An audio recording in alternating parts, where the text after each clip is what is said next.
Hello guys, मैं हूँ विद्या और मैं आजीविका में आपको नेक्स्ट पार्ट लेके आ गई हूँ जो कि हमारे आगामी एडीओ एग्ज़ाम के लिए बहुत इंपॉर्टेंट है। तो चलिए स्टार्ट करते हैं। देखो, कृषि उपज मंडियाँ हम लोग देख रहे थे। तो कृषि उपज मंडियाँ टोटल हमारे यहाँ पे अभी 69 है। कितनी है? कितनी कितनी कृषि उपज मंडियाँ हैं? 69 कृषि उपज मंडियाँ हैं। उप मंडियाँ कितनी हैं? तो 121 उप मंडियाँ कार्यरत हैं। प्राथमिक कृषि साख समिति कितनी है? तो 2058 प्राथमिक कृषि साख समिति है हमारे यहाँ पे। कितनी है? 2058 प्राथमिक कृषि साख समिति है। कुल उपार्जन केंद्र कितने हैं? तो 2735 हैं। ठीक है, कुल उपार्जन केंद्र 2735 हैं। कृषि उपज मंडियाँ 69, उप मंडियाँ कार्यरत है 121, प्राथमिक कृषि साख समिति 2058 और कुल उपार्जन केंद्र है 2735। इम्पॉर्टेंट है, ये वाला याद रखिएगा। ठीक है। नोट, छत्तीसगढ़ प्रशासनिक प्रतिवेदन 2023-24 में कुल उपार्जन केंद्र 2739 है। मतलब कि कुल उपार्जन केंद्र यहाँ पे 2735 लिखा था, लेकिन 2023-24 के प्रतिवेदन में 2739 है, जो कि 4 बढ़ गया है। ठीक है, तो याद रखिएगा। महत्वपूर्ण तथ्य, भारत का उर्वरक उत्पादन में विश्व में तीसरा स्थान पे है। ठीक है, उर्वरक उत्पादन में। और फल उत्पादन में भारत का दूसरा स्थान है। फल के मामले में दूसरा, उर्वरक के मामले में तीसरा। और सब्जी उत्पादन में भारत दूसरे स्थान पे है। ठीक है, फल सब्जी में दूसरे। भारत चीनी उत्पादन में प्रथम स्थान पर है। ठीक है, चीनी उत्पादन में प्रथम स्थान पर है। और पंजाब राज्य को भारत का धान्य भंडार कहा जाता है। धान्य भंडार मतलब यहाँ पे सबसे ज़्यादा धान, सबसे ज़्यादा नहीं बोल सकते, अभी तो तेलंगाना हो गया है टॉप में, बट वहाँ पे छोटा एरिया के अकॉर्डिंग बहुत ज़्यादा धान उगता है। ठीक है, तो इसलिए उसको भारत का धान्य भंडार कहा जाता है। छोटे व विखंडित जो 60% से अधिक किसानों के पास 1 हेक्टेयर से कम और लगभग 40% किसानों की जोतों का आकार 0.5 हेक्टेयर से भी कम है। ठीक है, तो 60% से अधिक किसानों के पास 1 हेक्टेयर से कम भूमि है। 1 हेक्टेयर से कम भूमि है और 40% किसानों के आकार का जो जोत है ना, वो 0.5 हेक्टेयर से भी कम है। ठीक है, मतलब कि 1 हेक्टेयर का आधा से भी कम है 40% के पास में। और 60% के पास के से अधिक लोगों के पास 1 हेक्टेयर तक की भूमि है या फिर छोटे विखंडित जोत है। ठीक है, और उर्वरक उत्पादन में तीसरे स्थान, फल उत्पादन में दूसरा, सब्जी में दूसरा, चीनी में प्रथम। और पंजाब को भारत का धान्य भंडार कहा जाता है। धान जो है ना, कौन कौन से फंगल रोग कौन से होते हैं धान में? तो धान में स्मट रोग होता है, गेहूं में रस्ट रोग होता है। क्या होता है? गेहूं में रस्ट रोग होता है। मूंगफली में टिक्का रोग होता है। ठीक है, हम बहुत पहले से पढ़ते आ रहे हैं, मूंगफली में टिक्का रोग होता है। और अरहर में ना उकठा रोग होता है। कौन सा? उकठा रोग अरहर में होता है। मूंगफली में टिक्का रोग, अरहर में उकठा रोग, गेहूं में रस्ट रोग और धान में स्मट रोग। धान में स्मट, गेहूं में रस्ट, मूंगफली में टिक्का रोग और अरहर में उकठा रोग। आगे बढ़ते हैं। स्वर्ण जयंती ग्राम स्वरोजगार योजना SGSY। ठीक है, ये SGSY का फुल फॉर्म भी वही है, स्वर्ण जयंती ग्राम स्वरोजगार योजना। ठीक है, तो स्वर्ण जयंती ग्राम स्वरोजगार योजना का प्रारंभ 1 अप्रैल 1999 को हुआ। यह योजना स्वरोजगार के सभी पहलुओं जैसे स्व सहायता समूह, प्रशिक्षण, ऋण, प्रौद्योगिकी, बुनियादी ढांचा और विपणन में गरीबों का एक समग्र पैकेज है। इस योजना की शुरुआत भारत के पूर्व प्रधानमंत्री अटल बिहारी वाजपेयी जी ने की थी। भारत की स्वर्ण जयंती ग्राम स्वरोजगार योजना पूर्ण संचालित 6 योजनाओं को एक साथ लाती है। यह योजनाएं क्रमशः निम्नलिखित है। ठीक है, तो स्वर्ण जयंती ग्राम स्वरोजगार योजना में 1 अप्रैल 1999 को स्टार्ट हुआ और इसमें स्व सहायता समूह जैसे बनाते हैं, प्रशिक्षण, ऋण, प्रौद्योगिकी, बुनियादी ढांचा और विपणन जैसे गरीबों का एक समग्र क्या है? पैकेज है। ये 6 योजनाओं का समग्र है, मतलब कि एकीकृत है। ठीक है, तो देखो, पहला है एकीकृत ग्रामीण विकास कार्यक्रम IRDP, integrated rural development programme, भी स्वर्ण जयंती ग्राम स्वरोजगार योजना में शामिल किया गया। स्वरोजगार के लिए ग्रामीण युवाओं का प्रशिक्षण, training of rural youth for self employment. ठीक है, ग्रामीण क्षेत्र में महिलाओं और बच्चों का विकास, development of women and child in rural areas, ग्रामीण कारीगरों को बेहतर टूल किट आपूर्ति, supply of improve tool kits to rural artisan, 10 lakh कुओं का निर्माण योजना, मिलियन वेल स्कीम और गंगा कल्याण योजना। ये 6 स्कीम इसके अंदर हैं। मतलब ये पूरी तरीके से ग्रामीण का ओवरऑल डेवलपमेंट के लिए लाया गया था। ठीक है, स्वर्ण जयंती ग्राम स्वरोजगार उसमें योजना, उसमें क्या क्या था, एकीकृत ग्रामीण विकास कार्यक्रम, स्वरोजगार के लिए ग्रामीण युवाओं का प्रशिक्षण, ग्रामीण क्षेत्रों में महिलाओं और बच्चों का विकास, ग्रामीण कारीगरों को बेहतर टूल किट आपूर्ति, 10 लाख कुआं निर्माण की योजना और गंगा कल्याण योजना। ठीक है, आगे बढ़ते हैं। एकीकृत ग्रामीण विकास कार्यक्रम IRDP गठन 1978 से 79 में हुआ था। एकीकृत ग्रामीण विकास कार्यक्रम का गठन, और इसका पूर्ण नाम क्या था, देखो अब वो पूरे जितने थे ना 6 योजनाओं उनको एक्सप्लेन किया जा रहा है। ठीक है, तो ये जो एकीकृत ग्रामीण विकास कार्यक्रम IRDP जो है ना 78 से 79 के बीच में प्रारंभ हुआ। पूर्ण नाम क्या था, लघु किसान विकास योजना, है ना।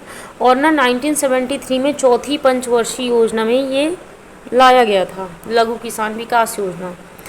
वर्तमान नाम क्या है, एकीकृत ग्रामीण विकास कार्यक्रम। 1978 से 79 के बीच में इसका नाम रखा गया।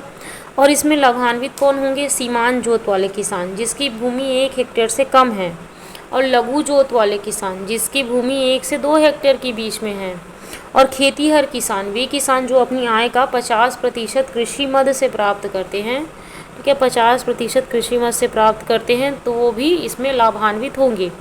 केंद्र राज्य का अनुपात ना इसमें ना 50:50 होता है, मतलब केंद्र 50 देता है और राज्य 50 देता था उस समय, अभी तो ये बंद हो गया। ठीक है, तो सब्सिडी ऋण जो है ना 25% लघु व सीमांत, ठीक है, सब्सिडी दी जाएगी। सब्सिडी मतलब कि छूट, डिस्काउंट। ठीक है, 33% ना श्रमिक कारीगर को दी जाएगी, और 50% ना SC ST को दी जाएगी। 33% श्रमिक कारीगर को दी जाएगी, 50% SC ST को दी जाएगी, और 25% लघु व सीमांत किसानों को दिया जाएगा। ठीक है, तो केंद्र तथा राज्य का अनुपात 50:50 होता है। सीमांत जोत वाले किसान 1 हेक्टेयर से कम भूमि, लघु जोत वाले किसान 1 से 2 हेक्टेयर की भूमि, और खेतीहर किसान वे किसान जो अपनी आय का 50% कृषि मद से प्राप्त करते हैं, तो वो सबको फायदा होगा इसके तहत। ठीक है, और ये 78 से 79 के बीच में चालू हुआ एकीकृत ग्रामीण विकास कार्यक्रम। ठीक है, अब नेक्स्ट बढ़ते हैं, उसी के अंतर्गत दूसरा प्रोग्राम स्वरोजगार के लिए ग्रामीण युवाओं का प्रशिक्षण। ठीक है, ट्राइसम, ये भी 79 में बना था, वो 78-79 में बना था, ये 79 में बना था। प्रतिवर्ष 2 लाख ग्रामीण युवाओं को प्रशिक्षण उपलब्ध कराना, ये इसका लक्ष्य था। ग्रामीण BPL को तकनीकी और व्यावसायिक कौशल उपलब्ध कराना, और शामिल इसमें क्या क्या है, 50% ग्रामीण युवक SC ST वर्ग के, और 40% महिलाएं। 50% ग्रामीण युवक SC ST वर्ग के, और 40% महिला। ठीक है, लाभार्थी 18 से 35 वर्ष के ग्रामीण युवक लाभार्थी होंगे, और BPL परिवार का एक सदस्य लाभार्थी होगा। ठीक है, तो ये ग्रामीण युवाओं का प्रशिक्षण ट्राइसेम। ठीक है, तो 50% ग्रामीण युवक SC ST और 40% महिला। तो इस तरीके से प्रतिवर्ष 2 लाख ग्रामीण युवाओं को प्रशिक्षण उपलब्ध कराया जाता था इसमें।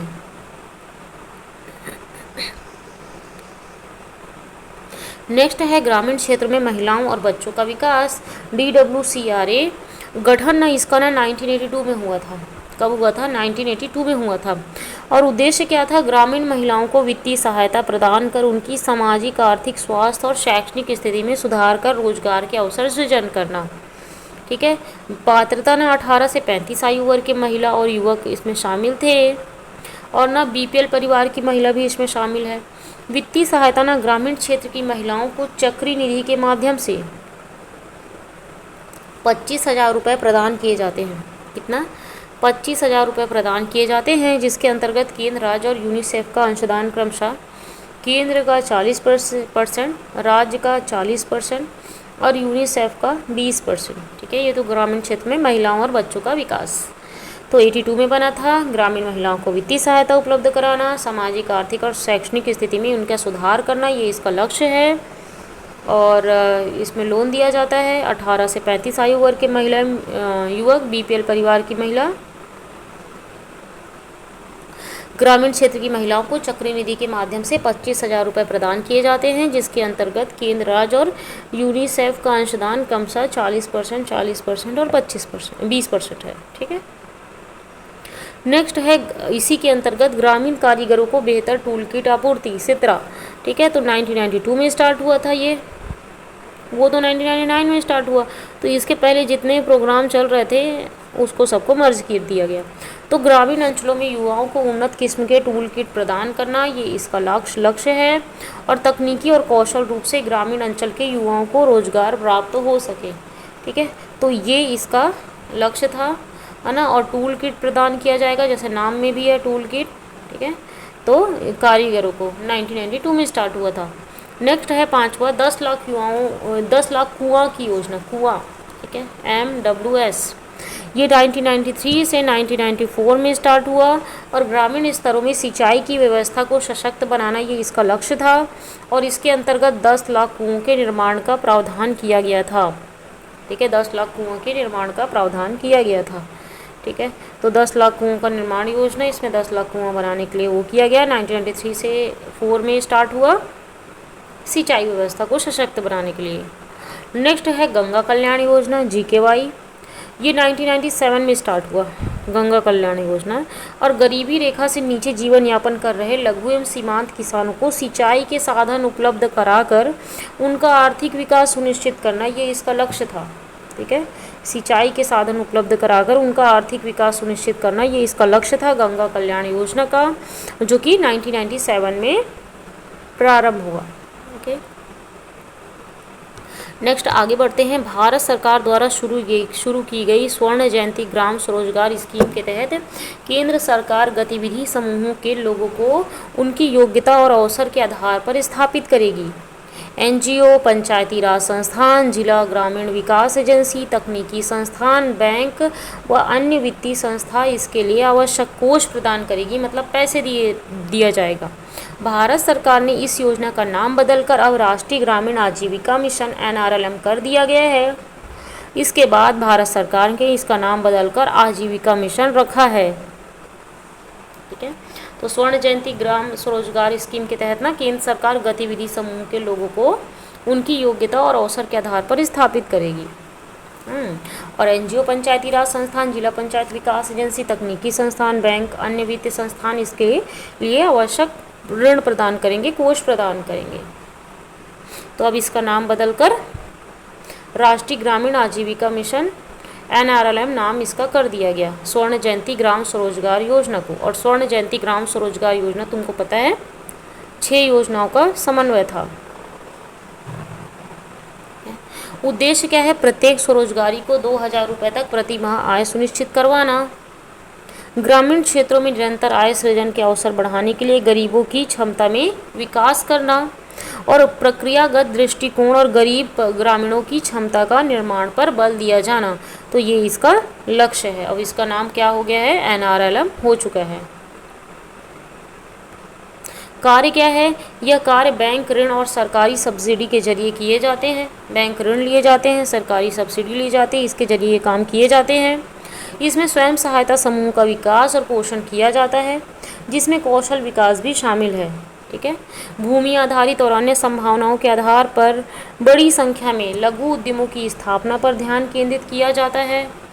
स्थानीय ज़रूरतों के मुताबिक सामाजिक मध्यस्थता और कौशल विकास प्रशिक्षण पर आने वाली लागत उपलब्ध कराई जाती है, जो पैसा लगेगा वो उपलब्ध कराई जाती है। ठीक है, और ना इस योजना के तहत गरीबी रेखा के नीचे जीवन यापन कर रहे लोगों की मदद करके सामाजिक एकजुटता, प्रशिक्षण, क्षमता और आमदनी देने वाली परिसंपत्तियों की व्यवस्था के जरिए उन्हें स्व सहायता समूह के रूप में संगठित किया जाता है। ठीक है, तो स्व सहायता समूह भी इसमें बनाया जाता है NRLM के तहत। व्यय अनुपात क्या होता है? तो केंद्र और राज्य का अनुपात 75:25 होता है, मतलब कि केंद्र देगा 75% और राज्य देगा 25%। सिक्किम सहित पूर्वोत्तर राज्यों को छोड़कर, ठीक है, तो देखो पूर्वोत्तर राज्य में पहले 7 बोला जाता था, बट अब सिक्किम भी तो आ गया है। मतलब सिक्किम को भी उसमें शामिल किया जाता है, तो पूरे जितने राज्य हैं उसमें 75:25 का अनुपात होगा। 75 केंद्र सरकार देगी, 25 राज्य सरकार देगी, ठीक है। लेकिन जो पूर्वोत्तर राज्य हैं, जो आठ राज्य हैं सिक्किम के साथ में, 90:10 का अनुपात होगा। मतलब केंद्र सरकार वहाँ 90% देगी और राज्य सरकार 10% देगी, क्योंकि वहाँ पे ज़्यादा डेवलपमेंट की ज़्यादा ज़रूरत है ना, इसलिए वहाँ पे कभी भी अनुपात ज़्यादा रखा जाता है, केंद्र का अनुपात। शामिल सदस्य कौन होंगे? तो समस्त बीपीएल परिवार 100% होंगे इसमें शामिल। सदस्यों का आधा 1/2 महिला लाभार्थी होंगे, जो कि 50% होंगे। बीपीएल परिवार होंगे पूरे, महिला लाभार्थी 50% होंगे, ठीक है। एनआरएलएम के तहत महिला लाभार्थी 50% होंगे। सदस्यों का 15% अल्पसंख्यक वर्ग के सदस्य होंगे, ठीक है। अल्पसंख्यक वर्ग के सदस्य कितने होंगे? 15% अल्पसंख्यक वर्ग के सदस्य होंगे, ठीक है। और ना सदस्यों का 3% विकलांग दिव्यांग वर्ग के सदस्यों का होगा, 3%। ग्रामीण गरीब परिवारों में से कम एक महिला सदस्य को प्राथमिकता दी जाएगी, ठीक है। तो बीपीएल परिवार सब होंगे, 50% महिला सदस्य होंगे, सदस्यों का 15% अल्पसंख्यक वर्ग के सदस्य होंगे, और सदस्यों का 3% विकलांग दिव्यांग वर्ग के सदस्य होंगे, ठीक है। ग्रामीण गरीब परिवारों में कम से कम एक महिला सदस्य को प्राथमिकता दी जाएगी। पात्रता समूह तो 10 से 20 व्यक्तियों का समूह होगा इसमें, सिंचाई कार्य हेतु सामान्य व्यक्तियों का, ठीक है। और 5 व्यक्तियों का समूह विकलांग व्यक्तियों के लिए, क्योंकि विकलांग व्यक्ति मिलना मुश्किल हो जाता है, तो 5 व्यक्तियों का समूह होगा विकलांगों के लिए। और 10 से 20 व्यक्तियों का समूह इसमें हो सकता है, मिनिमम 10 मैक्सिमम 20 सिंचाई कार्य हेतु सामान्य व्यक्तियों का, ठीक है। समूह गठन हेतु पात्रता परिवार अगर देखें तो 80% बीपीएल परिवार होगा और 20% एपीएल परिवार होगा, मतलब अबव पॉवर्टी लाइन, ठीक है। 20% एपीएल और 80% बीपीएल परिवार। सब्सिडी दर देखें तो 30% ना रुपये, 15,000 रुपये अधिकतम, ठीक है। हितग्राही सामान्य व्यक्ति स्वरोजगारियों के लिए 30%, 50% ना 20,000 रुपये अधिकतम SC ST विकलांग व्यक्तियों के लिए सब्सिडी दिया जाएगा, सब्सिडी मतलब छूट। और 50% ना 2,50,000 अधिकतम होगा स्व सहायता समूह के लिए, ठीक है। 50% अधिकतम 2,50,000 स्व सहायता समूहों के लिए सब्सिडी दी जाएगी। तो 30% ना 15,000 रुपये अधिकतम सामान्य व्यक्ति स्वरोजगारियों के लिए दिया जाएगा, ठीक है। और 50% 20,000 रुपये अधिकतम SC ST विकलांग व्यक्तियों को दिया जाएगा। और 50% ना 2,50,000 अधिकतम स्व सहायता समूहों के लिए सब्सिडी दिया जाएगा। यह सब्सिडी दर कुल परियोजना लागत का देय होगा, मतलब जितना कुल परियोजना लागत है ना उसका देय होगा। 1 लाख रुपए तक ऋण लेने वाले परिवारों को ब्याज सब्सिडी देय होगा। 1 लाख रुपए तक ऋण ले लेंगे तो उसको ब्याज सब्सिडी देय होगा। सिंचाई परियोजना के लिए अनुदान की कोई सीमा नहीं है, ठीक है। अनुदान की कोई सीमा नहीं है सिंचाई सुविधा के लिए। और 1 लाख रुपए तक ऋण लेने वाले परिवारों को ब्याज सब्सिडी देय होगा, और यह सब्सिडी दर कुल परियोजना लागत का देय होगा, ठीक है। तो चलिए आज के लिए इतना ही, बाय बाय।